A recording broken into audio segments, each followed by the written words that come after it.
Anger is not strength. It's a common misconception that displays of anger equate to power or control.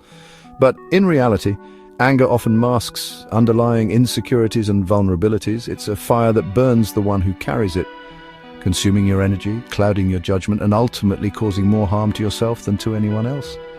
That's what the Stoics knew. And let's be real, in a world with road rage, where frustrations run high and patience wears thin, online arguments, where anonymity emboldens aggression and disagreements quickly escalate, and everyday headaches, the constant barrage of stressors that chip away at our inner peace, we need that wisdom more than ever.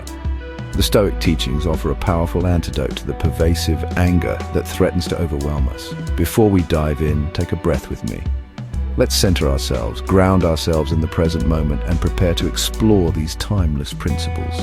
And if you're craving daily clarity, hit subscribe to Daily Stoic Mind for daily doses of wisdom and practical guidance to navigate the complexities of modern life. Start your mornings a little lighter, with intention, with purpose, and with a renewed commitment to inner peace. Now let's get into what the Stoics actually taught about anger. Their insights are surprisingly relevant and profoundly impactful even centuries later. Seneca said it best: anger, if not restrained, is frequently more hurtful than the injury that provoked it. The damage we inflict in a fit of rage often far outweighs the initial offense. Think about that. Really let that sink in for a moment. Stoics saw anger as a kind of temporary madness, a moment when the mind goes cloudy, reason slips, when logic takes a back seat to raw emotion, and suddenly you're saying or doing things you can't take back. Words become weapons, actions become destructive, and relationships suffer irreparable harm. How many times have you spoken out of anger only to regret it later? We've all been there, haven't we? The sting of regret, the weight of guilt, the realization that we could have handled things differently. Yeah. If you've ever been there, drop A in the comments. Let's create a space of shared experience and mutual understanding. You're definitely not alone. This is a universal struggle, a common human experience. So, what did the Stoics do about it? What practical strategies did they employ to manage their anger and cultivate inner peace? They practiced the pause, the simple yet profound act of creating space between stimulus and response. Pause, breathe, name what you're feeling. Acknowledge the emotion without judgment, allowing yourself to fully experience it without being consumed by it. Marcus Aurelius used to remind himself, you always own the option of having no opinion. You are not obligated to react, to engage, to be drawn into the drama. Let that sink in. The power to choose your response lies within you. You don't have to react to everything. Not every slight deserves a response. Not every provocation warrants a reaction. You're not a puppet on a string, yanked around by every trigger. You are not at the mercy of external events or other people's actions. You choose your response. You're in control. You have the agency to decide how you will react or whether you will react at all. So next time you feel the heat rising, and you know that feeling, that familiar surge of anger, that tightening in your chest, just pause. In that moment of stillness, you create the space for a different choice. Ask yourself, is this worth my peace?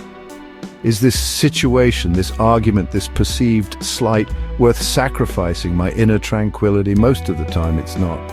Most of the time the answer is a resounding no. All right, here's today's daily law, so a guiding principle to carry with you throughout the day. Calm is your power. True strength lies not in explosive displays of anger, but in the quiet resilience of a calm and centered mind. Reaction is your weakness. Impulsive reactions betray a lack of self-control and leave you vulnerable. Write that down somewhere you'll see it. Say it out loud to yourself. Live it. Internalize this principle. Make it a part of your daily practice. Anger might still pop up. It's human, it's a natural emotion, and it's okay to feel it, but you don't have to rise with it. You don't have to let it control you, define you, or dictate your actions. You can watch it pass like a storm cloud and stay rooted in your calm. Grounded in your values, grounded in your inner peace, grounded in your true self. Let's close out with a moment of reflection. A time for introspection, for self-awareness, for cultivating inner peace. What made you angry this week? What situations, what people, what thoughts triggered your anger? Really think about it. Dig deep, be honest with yourself, and identify the root causes of your anger. Now, can you let it go, Bibo? Can you release the grip that anger has on you? Just for a second, release it. Imagine the weight lifting from your shoulders, the tension melting away. And if you've got a trick or a ritual that helps you stay grounded, I want to hear about it. Drop a comment below.